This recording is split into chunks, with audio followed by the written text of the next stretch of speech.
So Greg, what initial steps need to be taken to determine whether exporting will be beneficial to a company's growth plans? David, I think that's a tough question to answer. I think it presupposes you want growth, and growth will often come at the expense of profitability. So there's a lot of kind of variables in the equation. One way to think about it is to look at some of the recent data that we've been able to collect on what makes for successful exporting businesses or not. Excuse me. Sorry.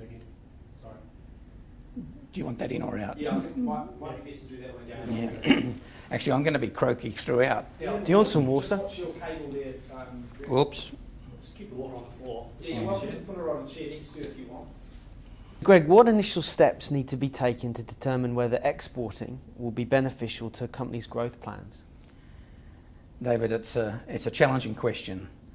It presupposes that you actually want growth, and I frame that by saying that sometimes growth comes at the expense of profitability. One way to think of the trade-offs that we have to make as we think about going overseas is to look at what characterises or doesn't characterise those successful exporters we presently have. And we've recently done a lot of work on a project called Growing New Zealand Business. The goal was to explore exactly this question. It's been conducted by a group of researchers led by Hugh Whittaker out of our New Zealand Asia Institute. And basically they've surveyed 2,000 New Zealand businesses, and what they've discovered is quite illuminating. So of these 2,000 businesses, only 25% seek aggressive growth or indicate that they are seeking aggressive growth. 25% indicate they don't want any growth at all. And the other 50% are kind of in the middle with modest aspirations for growth. Now, of those 25% who are seeking growth, let's just pull that there and we'll go back and start again at, of these 2,000 companies, about a third are exporting. Yeah. Can you start that again if that's all right, Greg? Yep. Just from of those 2,000 companies. Of those 2,000 companies, a third of them have export revenues, but only 10% of them have export revenues and growth in export revenues of more than 15% a year. So it's quite a small proportion are actually growing reasonably aggressively on a per annum basis. What characterises those who have got aggressive export growth is a couple of things. They tend to be highly focused on customer intimacy, and I'll explain what I mean by that in a moment. And they are more likely to have industry-led innovators rather than innovating at the firm level. What they're doing is kind of setting new goals and parameters for the industry as a whole. So if we think of exporters, successful exporters, as those who have focused on customer intimacy, have innovation capability, we then need to think about, well, what gives you these organisational capabilities? And customer intimacy is really a function of a number of things. And interestingly, a number of the things that are required, I think, are latent in most New Zealand businesses and entrepreneurs. So the first thing customer intimacy needs is the organisational capability to, now stop here, I've got organisational capability. Now you can see I've rehearsed this bit of it and I've forgotten it. Sorry, take your time. So there's knowledge flows and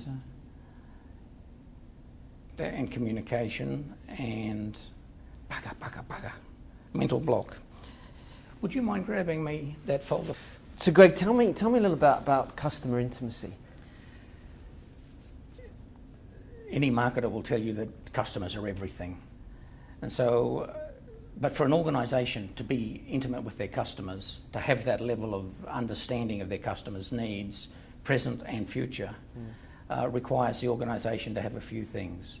One of them is the capability to do a lot of things in-house, to have an organisational capability and nimbleness. And of course, that speaks to a number 8 wire mentality, which is very characteristic of New Zealand small businesses. But the other important element of customer intimacy is the ability for information to flow between the customer and the actual shop floor, not just the management hierarchy of the provider of services or product. So you need an openness in communication between customer and organisation. And again, the Kiwi persona is one of openness and willingness to engage. Stop there. But now we're back on track. The only problem is... Customer intimacy requires an organisation to have... Can you start that again, Greg? Yeah. Customer intimacy requires an organisation to possess several attributes. The first and most important of these is the ability to provide a lot of critical elements of and embed internally in the organisation a lot of the elements required to deliver the intimacy. So it's difficult for a firm with large parts of its portfolio outsourced to really and truly gain customer intimacy. The other thing, and of course, customer intimacy and that ability to do things, lots of things internally, is kind of speaks to the number 8 wire mentality that we hear a lot about.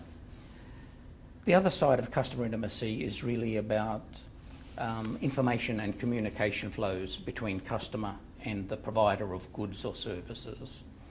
And you really need the information to flow to where it's going to be most impactful, and there has to be engagement and communication between the customer and essentially the shop floor, more so than the management hierarchy.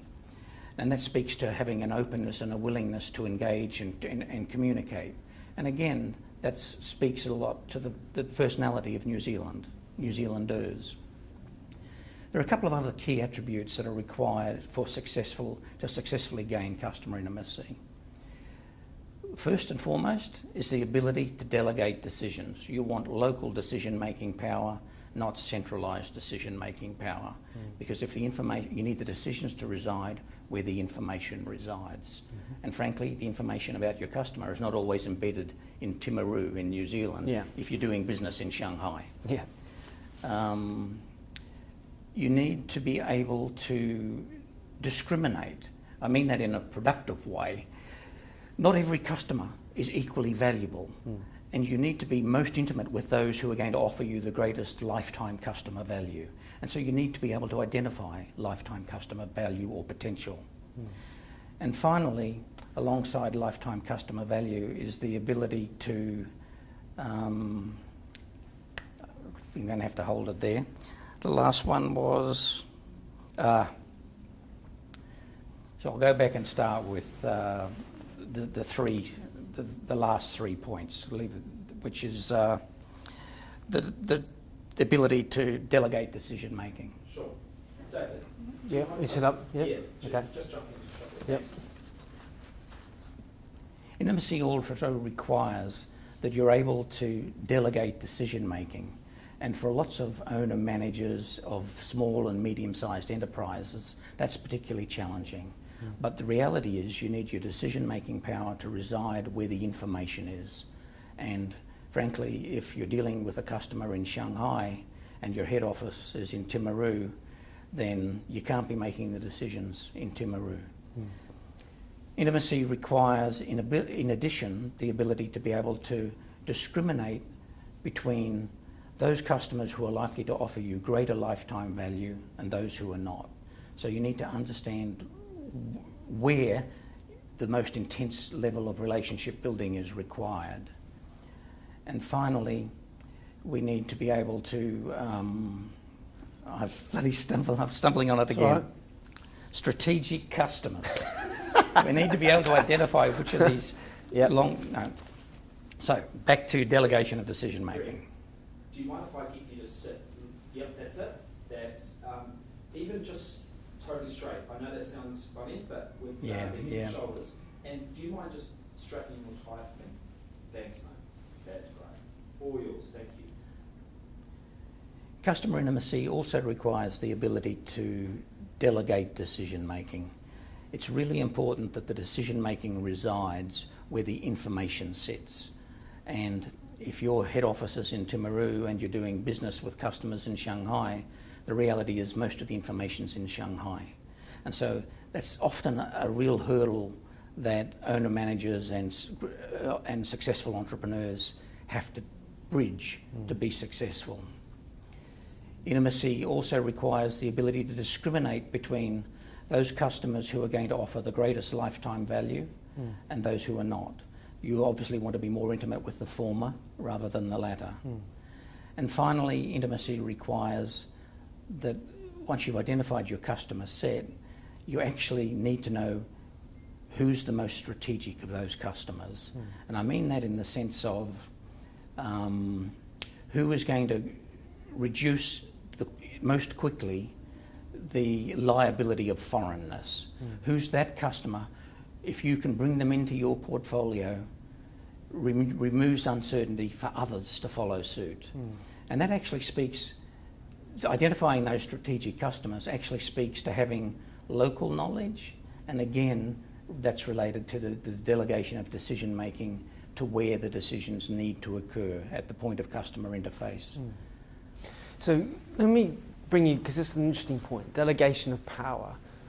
But how, have you got any advice or tips? Because essentially if you delegate that power, you obviously lose some control from head office. And then there's a fine balance there between being able to... Just send your paperwork. Right. So I'll move over a little bit. That's cool. That's totally fine. Thank you. Just start from the top? Yeah. So that's a really interesting point, Greg, you said about delegation of power. Because there's a balance there, isn't there? Because if you're losing some control, but what you don't want to create is many sort of autocracies in different parts of the world which you're trying to grow in. So how would you manage that? Have you got any advice around that? It's a risk. Absolutely, it's a risk. But it's a risk like one of many you face when you go offshore. Right? You have country risk, you have political risk, you have foreign exchange risk, you have business risk, and you have managerial control risk. Yeah. And so there are lots of ways of thinking about how you address that particular risk. Part of it's about who you delegate the responsibility to. Who do you trust, and who can you trust to devolve that power to? And if it's not yourself, of course, embedding yourself in the local culture and business community, it's someone else doing it on your behalf. So if you're a Kiwi business and you've got aspirations to go offshore, how much do you think needs to be done from an analysis perspective before you do it, vis-a-vis just saying, right, let's go and do it, and the sort of real entrepreneurial approach? Ready, fire, aim. Correct, yeah.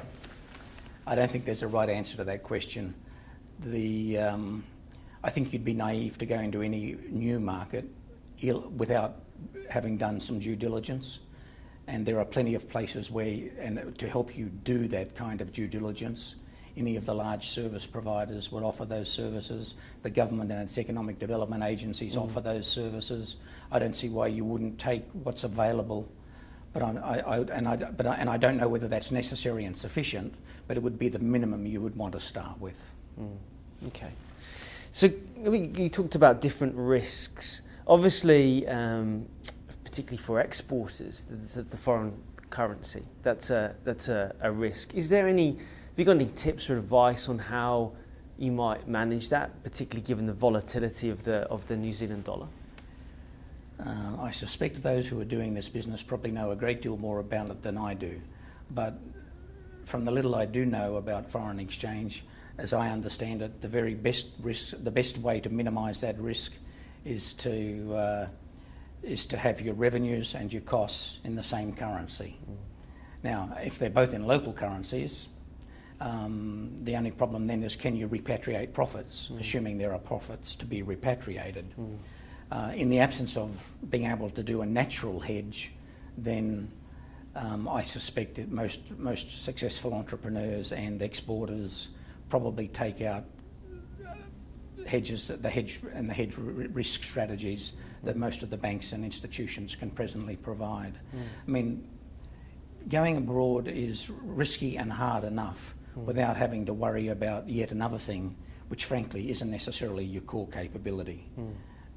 It would be interesting if you were to make more money on your currency exposure than actually selling your goods and services, right? Yeah. You'd be playing the wrong game. Okay. Sorry. Can you write down any questions that David asks that are not already on that list? So, yeah, that's right. Sorry, good to go? Yeah, great. Doing well, guys. So from the research, Greg, so 25% of the companies that you researched are actively, aggressively growing overseas. So that's only a quarter. Right? So what is it? Does there need to be a change in mentality, do you think?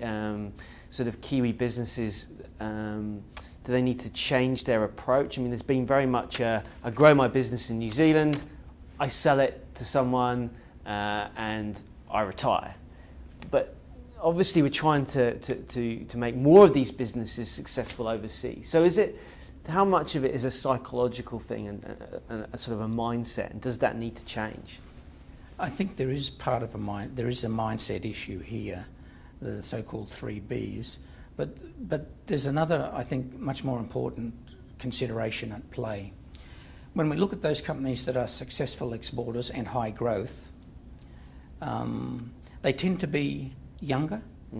Whilst these 2,000 companies that my colleagues surveyed are spread pretty uniformly over the last 4 decades, those with the most rapid export growth, the most consistent high export growth, were in the last 10 to 20 years. And they tended to be more high-tech, more customer intimate, more industry-led innovation. They are spending more on innovation than the companies that were not as successful at exporting or not exporting at all, considerably more. But there's a trade-off, and the trade-off is they're getting export growth and revenue growth, but the trade-off comes in profitability. They're actually, during the period they're growing, they're less profitable than their peers.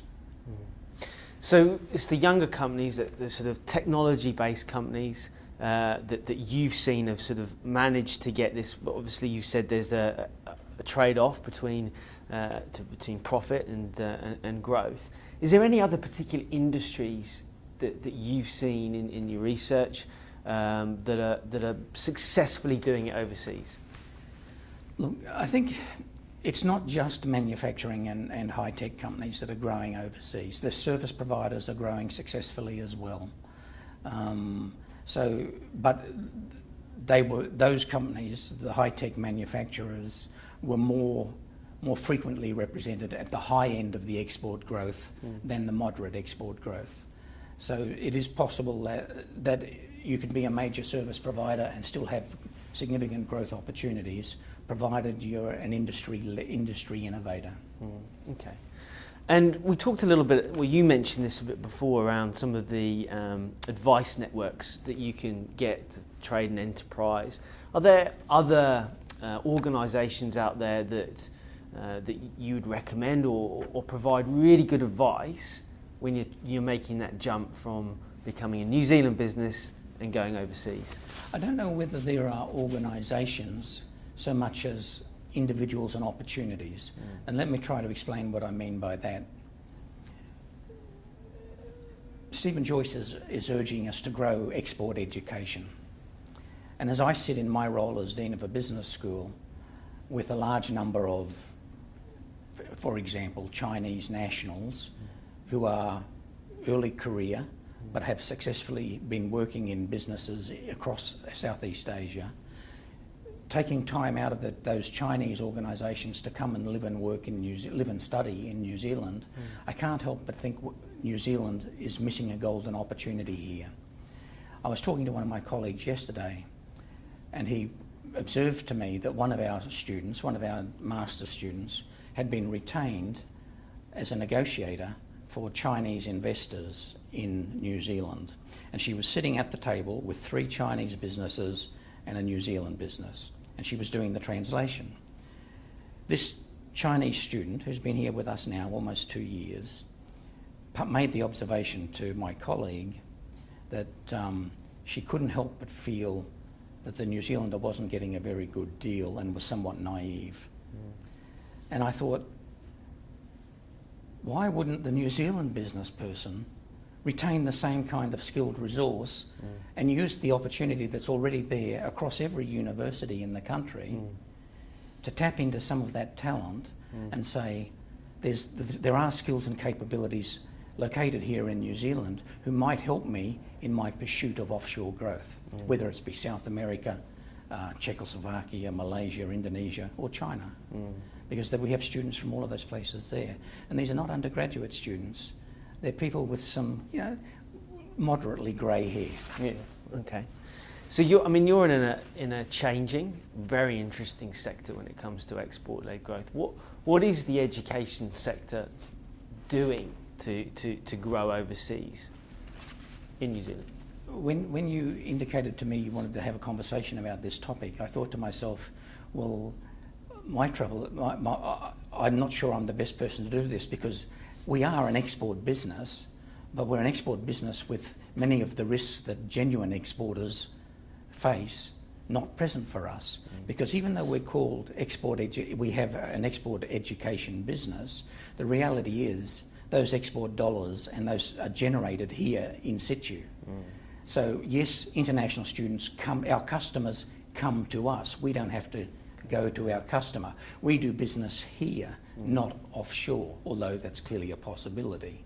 And so many of the genuine risks that many exporters confront, we do not. So, I can sit here comfortably thinking about the few risks I confront, and the main risks I confront really are a bit of price exposure to my regional competitors and quality and service delivery. Okay. Thank you, team. All yours. So Greg, just going back to your research, and you talked about customer intimacy and industry-led innovation. What then would be your top 3 tips for New Zealand business when it's looking to grow offshore? Resilience. It's a long, hard, difficult road to profitability in international markets. None of it ever comes easy. I think understanding how and why intimacy is working for you here, and then appreciating that it may not work in exactly the same way for you in your new market. You may need to tweak the business model. You perhaps almost certainly will, but a preparedness to understand that and do the work required to appreciate why and how it's different is essential.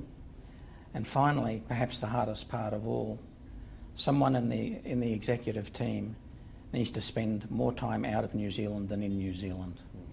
You cannot grow an international business if you're not prepared to be in market for a material portion of the time. Brilliant. Great. Excellent. Okay, thanks everyone. Happy to go. So Greg, what characterises successful export companies? David, my colleagues at the New Zealand Asia Institute have recently conducted a major survey of exactly that question. And I guess I can try to start answering it for you by reflecting back to you a little of what they found. Of the 2,000 companies who actually responded to their survey, quite a large number, they found that only 25% expressed a desire for rapid growth of any kind. 25% were not interested, frankly, in growth. They were comfortable where they were. And the middle 50% were had modest ambitions. A third of the sample had export revenues, but only 10% of those had export revenues that represented more than 50% of total revenues. So there are a small number of aggressive exporters. They were characterised by a high level of customer intimacy and a real capability in industry-led innovation. Perfect. Yeah. Great. Okay?